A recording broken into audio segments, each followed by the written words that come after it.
Hello everybody, it is that time of the week. It is your illustrious hosts, Infernal Drake and Dragon's Fury. Ah. And we hope you have been having a wonderful time up to this point, and if not, we hope that this kickstarts that wonderful time for you. Stuff, things, extra, blah blah blah, and whatnot. So we're just gonna hop right on into it because my brain is fried. I've had a long day of not doing anything. It's very taxing when you're purposely trying not to get anything done at work. But did you at least get stuff done at work? Oh, no, it's holiday week. We have a 3-day week, and we had our potluck for the celebration of 4th of July. Nothing was getting done this week. Got it. No go. That's a big no-no. Most of my time was spent cooking. Or helping the guy cooking. I would like to say that has been my week so far, but it's been relatively busy, at least in my case. Yeah, you're the new guy. You're the new guy. Yeah, new guy or moving buildings. So, yeah, no, it's fun stuff. Sounds like it. So, the topic that came to mind, due to me just thinking down the rabbit hole as most of the ideas come to me. You're gonna play Elden Ring? No, I'm not gonna play Elden Ring. I said topic, not suicide. Like, what the hell? I didn't unlock a new kink for like being beaten over and over. So no, not that. It's shows that have had ridiculous consequences that didn't fully address it. And just I will need some elaboration with this. The practical things of this. So we're going to start from, yes, we got some explanation, to what in the fuck happened here. And so yeah. So what I mean by this is the various shows, anime, animation, like cartoons, like what have you, live action, whatever, right? Mm-hmm. Where there are world-changing incidents, events, what have you, whatever level you want to put it at.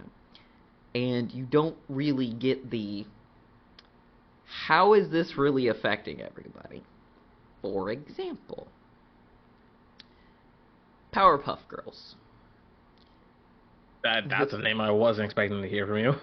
The general destruction of the city that happened from them just existing. Like, if they decided, hey, we want to race, they move at supersonic speed on a bad day. That is breaking glass. They broke the time barrier. They did break the time barrier, but we saw the consequence of that. So that one doesn't count. They gave us a direct result of what happens when these little shitlings time travel. Everything goes to shit. That's what happens. Like, they're just kids. Yeah, well, we're gonna use that very loosely. I mean, they definitely are. No, they're technically the byproduct of a madman. That's what they are. And they're bullies. Also, murderers. Yeah, that was only Bubbles when she was very pissed off. Murderers. But, like, just like the generals, like, did they develop, like, harder glass? Like, to, like, sustain being hit with the force of, like, them flying by? Because not every time the glasses break. Sometimes they do, sometimes they don't. I mean, how else do you think Professor Utonian pays for everything? He doesn't. Yeah, he does. There's a reason why those windows are so good now. Besides them lasering. I don't think he's no, he's not paying for things. He is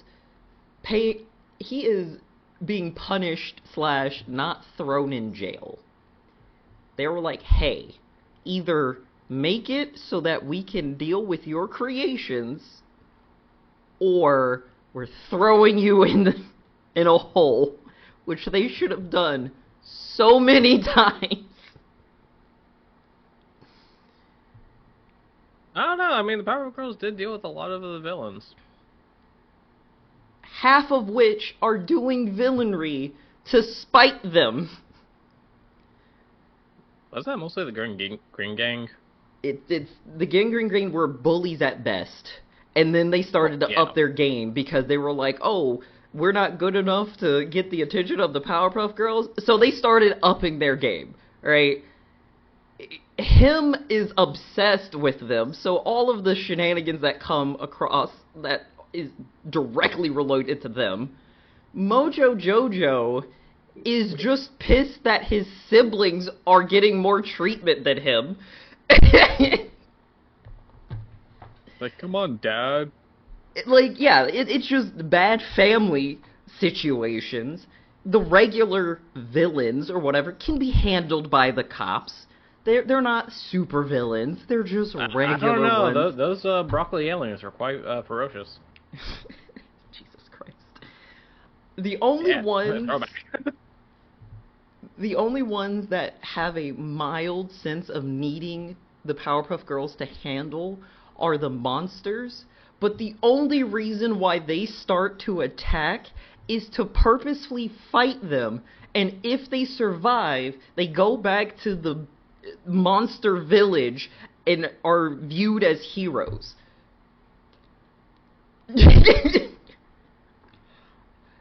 So yeah, there are a lot of the city's problems. You got the jealous girl who is doing everything despite them. It's a vicious circle of their antagonists being their antagonists due for the fact that they exist. So it's just kind of like one of those things. But like that kind of realm of like how is everyone else handling? Like when they have a big fight, are insurance companies like super happy or are they like super pissed because like the rates are like super high, but like Probably they can't leave because it's like a lot of business? I would say it's a little bit of both. It's like they're happy, but at the same time, if their place gets damaged, then they're like, fuck. And then, like, are there more lawyers that are, like, really getting a lot of work because they're fighting to see if the Powerpuff claim clause is valid or not? Like, it has to be the Powerpuff Girls directly that did the damage. Yeah, but also there was that one episode where they pretty much made it so the Powerpuff Girls couldn't use their powers at all. Yeah, that was funny. And as a result, like, everything went to shit. That was funny. That was great. It's good times. Because, yeah, we got it. Was like, there are consequences. And then we just kind of ramp it up from there. Then, not to mention, Bubble single-handedly leveled the city when she screamed. Like, yes. Who's paying for this? Professor Utonium.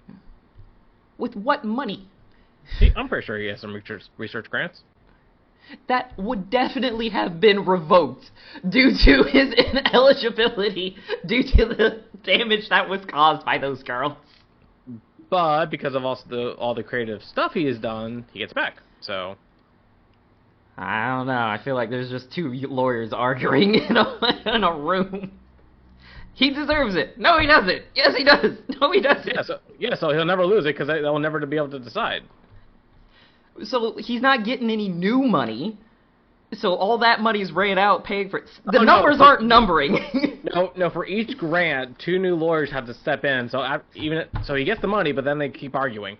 Jesus Christ. So someone did an oversight, gave him the money, and then he's like, "Yeah, I got you, bitch." And then the other lawyers are like, "Damn it, Charles!" Like, Steve, we said to wait. We said no. What? Oh, it was that, Professor? There's only one Utonium.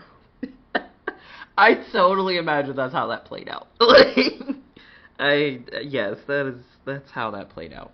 I'm on board. Oh god. Let's see here. All right, next up of the nonchalantly. So then there's Tanya the Evil. Okay, yeah, you have more information on this one than I do, so. So their world is very interesting because magic, in the sense of the way that they use it, which is like a militaristic tool, Yeah. is still Which does look cool. Weirdly accepted and not accepted at the same time. So That it's makes- like, I feel yeah, like that's the case for anything militarized. yeah, it was like, yeah, we know magic exists because we have people who, it's like the military. Yeah, that's whatever. And then you hear a rumor about a, like, 8-year-old girl who's just out here laying waste to to everything. to the front lines and just everywhere they go. And then now you're just kind of like, well, like, is it that bad? Or, like, people are just making this... Like, I just want to know what the rumor mill is for her. Like, just, like, the common people of, like... Not even just, like, the truth, but, like, the propaganda that comes of it. Being like, oh, join the military to stop the evil, blah, blah, blah. It's, like... It's just a picture of a chihuahua. That, oh, my God, that's so funny. That's hilarious. Stop the demon. It's just a chihuahua. It's just a chihuahua. And, like, then you have, like, the propaganda, like, joining forces, be like, get behind, you know, our savior, like, our hero, like, our front line, the best of the best. I would like to know how the general population is receiving this news, and how, like, the survivors are, like, spreading their horror stories through, like, the infirmary and all that side of just being like, she came out of nowhere, they shouldn't have been able to reach us that high into the sky, because it's like a bomber pilot that survived the plane being shot in its ass. It's just, jeez. I just want to know, like, what kind of effect that had on the psyche of the people all around the world. They're more like, they like, just when they realize like what took them out, they're probably just like, I can't fight anymore if they lived. Oh no, that definitely is. It's definitely what happens. The same vein of like, oh shit, like just pandemonium. Gate, when they're fighting the military and they're just getting fucking wiped.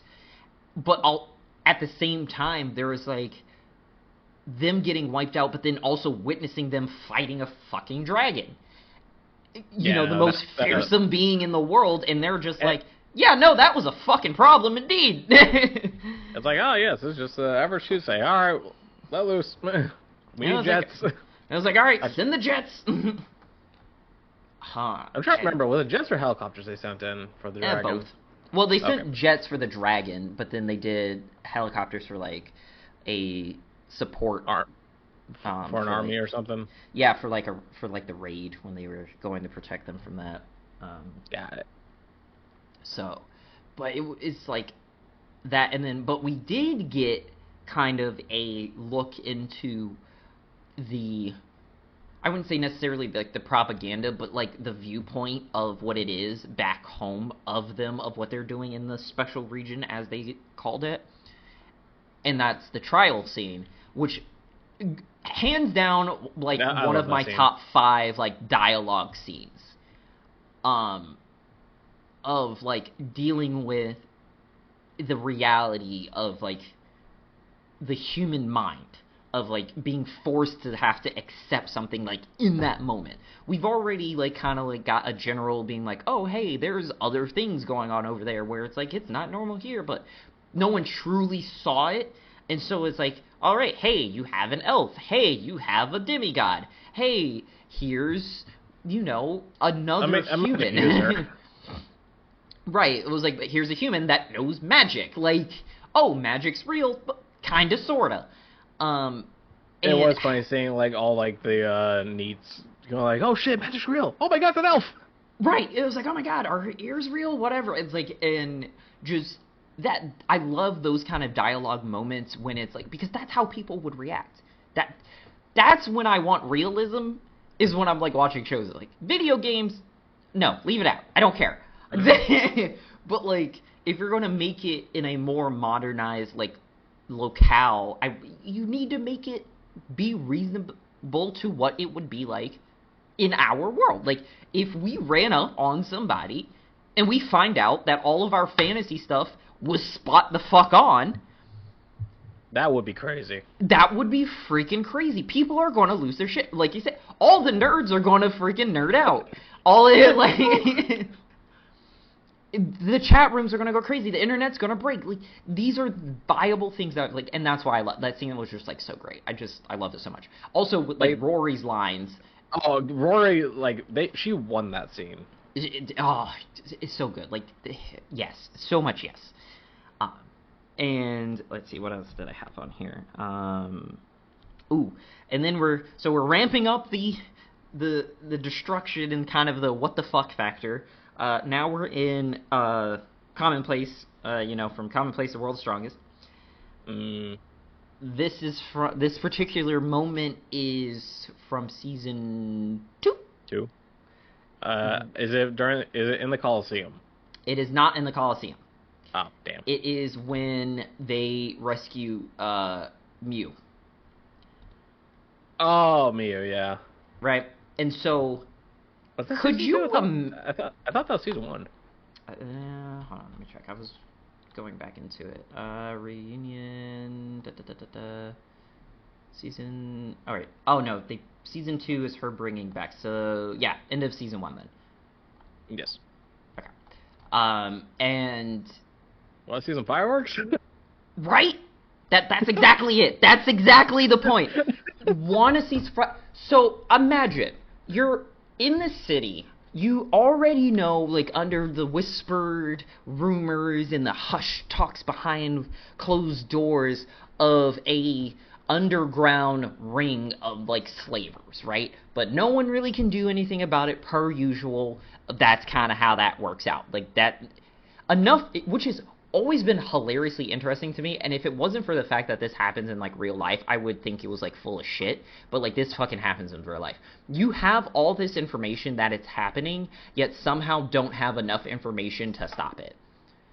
Yeah. Which is the craziest state of affairs, in my opinion. But that's just how it is. Yeah, which sucks. It really does. And so, you have all this or whatever.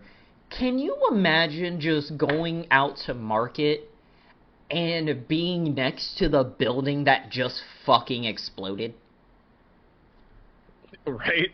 And not even, and then that's the first one, the first building that exploded. Then, after, people, probably on the far side of the city kind of heard, like, maybe, like, the back-end echo of it, and kind of perk your ears up, and you're like, what was that? Like, anybody else hear that? You kind of going crazy or whatnot. There's a dark, menacing thundercloud that just shows the fuck up, and then lightning strikes 4 other locations in the city. Going by that world, you would assume the higher power is stepping in. Yeah, you would assume God is mad at us, and this is where we die. Because there's no way that you're not crapping your pants in that moment. And then to make things worse, the only proof that you had that any of this happened is the smoldering remains of the buildings, because it instantly disappeared right after. So, yep. And then you come to find out it was all caused because someone pissed off a newly adopted father. Yeah, someone pissed off a new dad. And you're just... I'm moving right then and there. I'm taking what I own, I'm taking what I don't own, and I'm leaving. What are you going to do? Throw me in jail? Oh, you mean that place that doesn't exist anymore? Like, yeah, it's a bit crispy right now. Yeah, it was like, you're gonna get some petty thief who's looting after 5 buildings exploded in the city, 4 of which was simultaneous? Yeah, go worry about something more important than me trying to get some food for my impromptu moving trip. Oh yeah. Now season 2, like, you've seen season 2, right? Yeah. Okay, the freaking orbital laser. I also have that on the list. Yes. That was our next step up. Yes, was the orbital laser. Like, Yes. like first off, he pulls out a goddamn Gatling gun, which honestly I love that scene. And then he pulls out a ring. It's like, oh, what are you gonna do with that? Yeah, watch this, orbital laser, and just wipes out the entire city. It's just like, I'm sorry, what? There's the what are you going to do with that? And then there was he pulled that out after he was like, what are you going to do? Blah, blah, blah, boast, villain monologue. There's so many people. And he was like, what people were you talking about? Yep. It's like, I have a whole army. Cool. So where's that army? Anybody else smell burnt bacon? Like, Hajime is just ruthless. For good reason. Oh, yeah. He went through shit. And, well, okay. The first half of, like, him being ruthless was because of him going to shit. The other half is because a motherfucker keep trying him. Yes. And it's just like, People gotta stop feel like someone should have... him. That is also a fact. But I also feel like someone should have, like, that one minion that was like, hey, maybe we shouldn't do this because I got maybe we word... should not piss off the guy that can pretty much one-shot us. Yeah, like, I got word that he's been taking out a lot of people, one of which was your wife, and, she was pretty, pretty strong. She was, pretty tough. She wasn't, bested by anyone besides you, good sir. And I don't think this is a good idea. Hit you. That motherfucker probably got killed then and there, and then the rest of them died after, because you should have listened to that guy. And, yeah. So, yeah, we're just ramping it up. And so, before I reveal the last one, I would like to give an honorable mention to my boy, Setsuda. And because this man cured a disease that kind of just showed up because he was around.